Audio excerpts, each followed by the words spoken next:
Here we go. Hi guys, how are you? It's Chris Gio for Merchant Method, and you are watching Merchant Method Retail Trend Reports, where I combine retail industry news, things that I read that jump out at me that I think are very relevant for you, and I combine it with experience-based training. So first things first, I want you to be able to see this awesome sign behind me from Compendium. It asks, what if today is the day? What if today's the day? So I share that with you. I love it, and it's been inspiring me all day today. So today is part 2 of a 2-part series around creating number 1, consistent and compelling customer service. Last week, what we talked about was really understanding where you are now and dissecting the service your team gives to your customers, whether it's amazing and stellar and consistent and A+ all the way, or whether there are some inconsistencies. And last week, I really dove into some of the things that create inconsistency in service for every day that you're open, every hour of the day. Some of the inconsistencies are surprising, like amazing rock stars on the team, or giving your team a lot of freedom and authority to do what they need to do is right. And so if you haven't had a chance to watch part 1 of the trend report, watch it when you're done here. It's 20 minutes and it's going to provide a lot of insight and even more meaning to today's trend report. So what we're talking about this afternoon is how to craft that amazing and compelling service in 3 steps. Dare I say 3 easy steps, because they are in fact easy. So I'm really excited to talk about that with you today. And what we're going to do first is kind of bridge the gap from part 1 and part 2 of the trend reports and really talk through 5 key ingredients. I consider them key steps for customer service. And this is inspired by an article published in Customer Think earlier this month. And so the author identifies 5 key things. And so the first is to define customer service. It seems so basic and so simple. And guess what? It is so basic and so simple and critical. When you start to uncover amazing successes or hidden opportunities or even cracks in the business, if you go all the way to the surface, oftentimes this area of defining anything in the business is what's lacking and what needs tending to.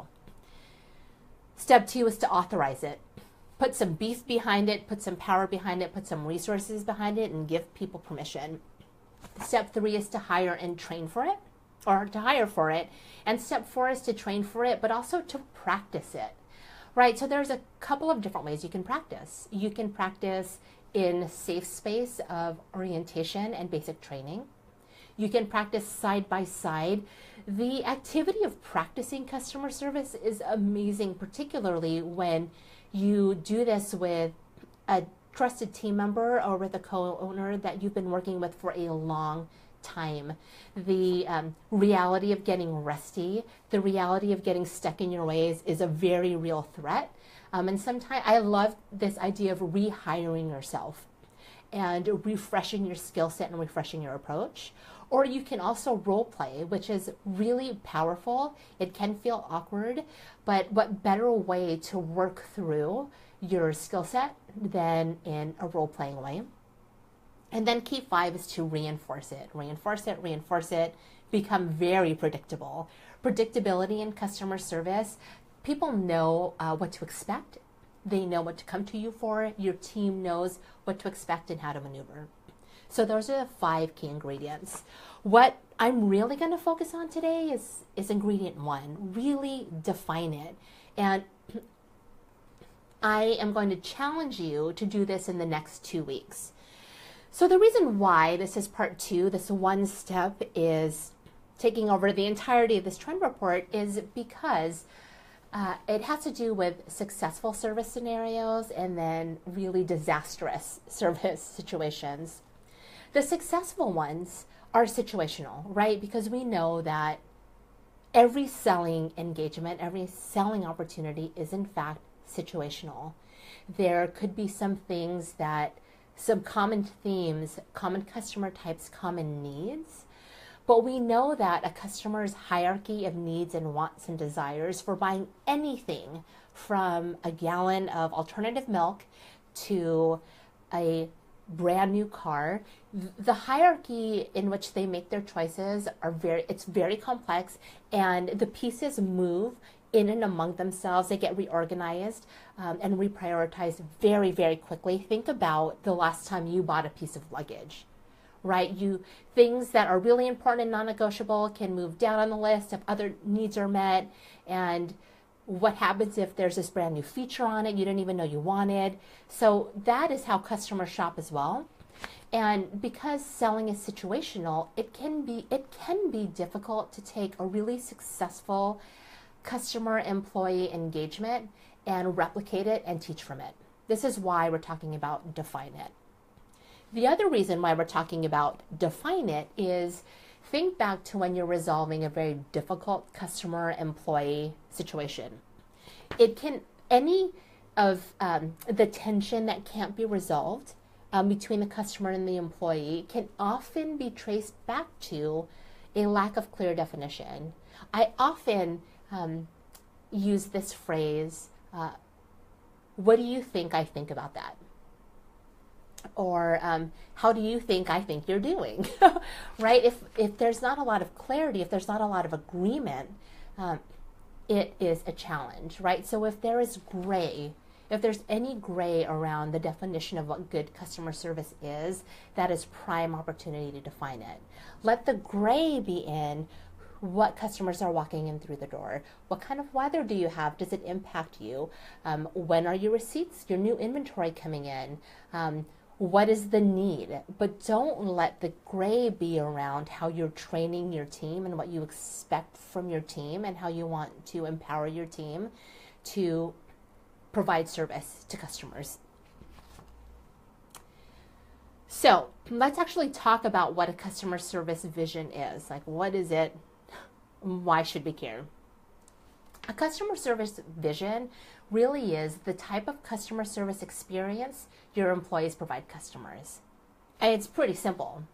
But when you think about the type of customer service experience, it's this whole comprehensive experience that your employees provide.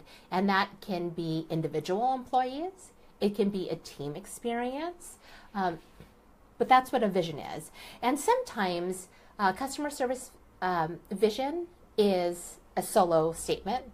It's a solo kind of brand ideal or brand maxim. Sometimes it's baked into or addressed in other brand maxims like mission statements or value statements. You might also find it in things like company values. Whether you decide to have a single specific customer service vision statement, which I love, or have it in other important values or systems or behaviors or other brand identity tools, there are a few things that really effective customer service vision statements have in common. So let me talk you through those. Number one, it's simply defined and easy to understand. Basic is beneficial in this instant. Basic does not have to be boring. Basic does not have to mean generic. Basic can be very brand true for your independent business. But again, it needs to be simply defined and easy to understand. Number two, it describes the types of service you want to achieve for customers. And, we can't take for granted what types of service those are. If you provide a lot of personal styling and personal shopping, you will want to articulate and identify this high level of high touch and just how high touch you'll go. When I was a personal stylist, I would walk outside of the physical proximity of the brick and mortar location 2 or 3 blocks. I would call a messenger. I would have access to private credit card information. There needs to be parameters, even if it is high touch and even if you are giving your team a wide berth to deliver amazing customer service experience. Perhaps the customer service experience you want to provide is a very easy to navigate, very compelling self-service environment. So think about the amazing corner store or that awesome very small chain of bodegas in your neighborhood. That's self-service. No one is walking me through where the butter is and where the eggs are, right? So define the types of service you want your customers to experience. And then 3, and I think this is almost as important as making sure that your vision is easy to understand and clearly identified. Number 3 is that your vision statement should be reflective of service now, like where you are now, but also where you want to be in the future, right? Some inspiration that allows you to stretch, that allows you to be inspired. Now, one of the things you need to know me is I really draw a clear line between inspiration and aspiration, because I think aspiration is really not, it's meant to be like way out in the realm, and you don't want something so far out of reach and so far out of touch that you can't even touch it or taste it every once in a while. You really want it to be attainable. You want to be working towards it. So think inspirational, not aspirational. So those are the 3 common things for all customer service vision statements that are really effective. So whether it's a solo vision statement or one baked into an important brand maxim, keep those things in mind. Again, it's so important because everyone on your team needs to be on the same page. And if you know, it's quite interesting. I've had a lot of conversations with teams at independent retailers, and I've struggled with it myself. When the expectation for service is not clearly defined, you'll get a lot of different answers. And people will answer it in a really roundabout way. Some roundabout ways to answer a question of, what do you expect for amazing service for this brand is you might hear phrases. You might hear someone reference a customer who's a brand lover who comes in often. You might hear someone talk about behavior, but they're not clearly articulating the vision in a way that acts as a filter. I've also worked for brands where the vision for service was so clear that I could ask myself at any point for any activity that felt like the 9 things on my to-do list were non-negotiables, must do now. If I passed any of those things through the customer service vision filter, the unimportant of the 9 would fall off completely so quickly to another time in the week, and the ones that were most important to the customer would stay super obvious. So that's how you can tell if the vision is clear or not. So on to our 3 steps. So here's where you're going to want to take notes. I'm going to start giving you some homework. This is something that you can do in the next 2 weeks, and I highly encourage you to set aside about 2 hours to do this. 2 hours might be too much, but I'd rather you have more time to brainstorm and explore than rush this activity in and around the edges of all the other things you do. Give it the time that it deserves. This is really the happiness of your customers and the confidence and the clarity your employees need to develop that really strong customer-employee bond. So, oftentimes what I see before I get to these steps is independent business owners doing the work and then implementing it, right? It's like sit down, put your thoughts on paper, and then have it be like commandments that don't get questioned, right? I'm going to ask you to break that down actually into 4 steps instead of 2. And breaking it down into 4 steps really ensures that you do your diligence and lay a really good foundation. This structure is great for any project that you're taking on. So the first step is pre-work. The second step is actually doing the work. And the third step is not actually implementing. The third step is gut checking before you get to step 4, which is implementing. So pre-work, I highly encourage you to audit, and not audit in a policing kind of way, but to survey, to ask your team your one question, that hot burning question you have around their understanding of customer service for your brand in their eyes. It could be, what does customer service at store A mean to you? Or what type of customer service makes our most loyal customers feel so engaged? Whatever that question is, ask that question. Ask that question of your team. What I will say though, and this is where I want you to caution, if you have more than, like, let's say 8 to 10 employees, don't survey your entire team.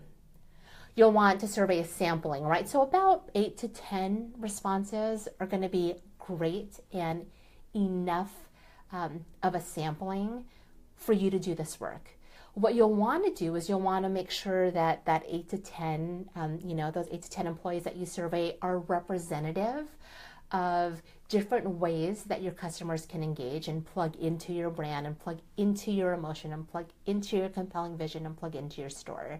So that could look like someone who might be a sales associate that works part-time, perhaps is in the store 3 days a week for some significant number of hours, maybe 4 hours at a time, whose primary purpose is to make the customer truly happy and to sell. On the other end, you would want your highest level manager, someone who really has great global perspective, can connect the dots, that maybe is closely aligned with you but has a different perspective. And then you might want to also survey someone who's right in the middle, who really is a conduit between sales associate and high level manager, like a supervisor or a shift lead or a key holder. So think through the representative sample. If you've got two sides of the business, a more creative or an analytic, maybe one that is more retail, more kitchen, that's more retail, more service, that's front of house versus back of house, like someone who might only be working in the stock room and not be customer facing. Know that someone who is working only in the stock room also has a strong perspective on customer service. They take their role, or should take their role, really seriously. The back of the house magic is still magic to the customer, even though they don't know what's happening. So that's just my one caution. If you're going to survey, don't survey any more than 8 to 10 people. Think about what the question is. If a question doesn't immediately pop in your head, spend a few minutes, jot a few down. Whatever you ask, keep it straightforward, keep it simple, don't make it complicated. And what you're wanting to encourage is like a free form answer, a quick paragraph, certainly no more than 3 to 5 minutes of someone writing and letting you know. And you're going to take that information and you're going to do something with it. So you can either choose to have someone write, pencil, paper, or type. I would encourage you to type, and it will be up to you whether you want to email your team and have them email you back. If you want them to, to type in an open document on the office computer, or if you want to anonymize a survey. There's a ton of great ways to anonymize a survey for free. You can use something like Google Forms, SurveyMonkey, or even Typeform, and they're all free. You're asking one question, and the reason, what you're going to do after you get that, you're asking only 8 to 10 people. It would be realistic to get a response back in 4 to 5 days. Make sure though that your team has that you give your team the 5 minutes in their day when they're in the store or working to answer your question. And what you're going to do is, really we can use some technology to help us understand the responses, because there is naturally going to be some overlap. You have culture, you have strong culture in your brand. You just need to be able to articulate it and clear out all the muck and isolate the pieces, the threads that are really strong and tie your culture together. And what I want you to do is actually create a word cloud. So if you're not familiar with a word cloud, it's a tool that allows you to visualize the most common or repeated words or phrases in a set of words, right? So what would happen is you would go onto any one of these free word cloud services, and I have one for you. The one that I like to use is called Tag Cloud, T-A-G, Tag Cloud, and it's free. And you're basically copying and pasting in your employees' responses, and it will look at all of that and create a visual graphic for you, almost like an infographic of the most common words. Tag Cloud will pick the top 50, and then we'll make the most popular ones big and bold, and the rest of them that aren't as popular but in the top 50 smaller. So you'll be able to clearly identify the themes, the common feelings, the common phrases, the way you want customers to feel. Your brand values will be reflected, and that's a good thing. So that's the pre-work I want you to do. 4 to 5 days, tops. It's something that you can even do, today's Tuesday. You can even do it this week and start and get yourself ready for next week, right? Because again, I said that this is going to be a 2-week process. So then the second step in our easy 3-part step process is to actually do the writing. And I want you to again engage very important people on your team. So if you are not a single person owner operator and you work with any other person, think through who is the right person to help you with this epic vision statement creation. It's that important. Again, think through. You definitely don't want more than 7 or 8 people in the room with you. If you've got a team of 10, 2 or 3 people are good. Just again, make sure it's a representative sample of different ways that clients engage with your brand and your store and your experience. The other person that needs to be in that room is a professional third-party facilitator. I cannot emphasize enough the importance of asking someone from outside of your business and your brand to come in, someone that you trust, someone that you can hire. There are professional facilitators that do this kind of work. I do this kind of work to say, hey, come in and help facilitate this 1 to 2 hour conversation so that you can create a customer service vision. The reason why you want a facilitator is because your role and the role of anyone else in that room is to share ideas, explore, brainstorm, think through, agree, shape, create together. And you'll want to create a space that is open, that's welcoming, receiving, that's safe, right? Truly safe. One where you can have very meaningful conversation. And an outside facilitator can see what's happening, can shape, can help redirect people if the conversation goes off. And they will be your partner along with you and the team in creating this ultimate vision statement, but it really is critical.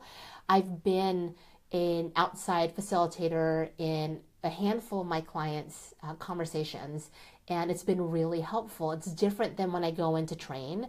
I'm there, we have common goals, we have common ground rules, I ask prompting questions, and I let the conversation unfold. I might take notes, I might ask for clarity, but it really is about facilitating a very successful meeting, because at the end of that conversation, you want a clear vision statement, and it's going to be hard for you as the owner operator to have dual roles and dual responsibilities. Take that off your plate. And then after that meeting, congratulations, you have a vision statement.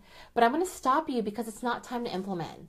And often I see this quick jump to jump over the 3rd hurdle right into the 4th.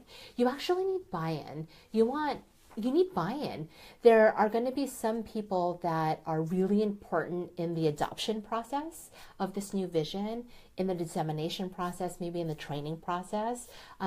Key leaders, might be where you might want to use your superstar, identify your superstar. If you don't know what I mean by that, you should go and watch part 1 of this Trend Report series. But there are going to be critical people on your team, particularly if your team is more than 3 or 4 people that other employees turn to. You might need their buy-in. Maybe you have a really important stakeholder, an outside third-party advisor.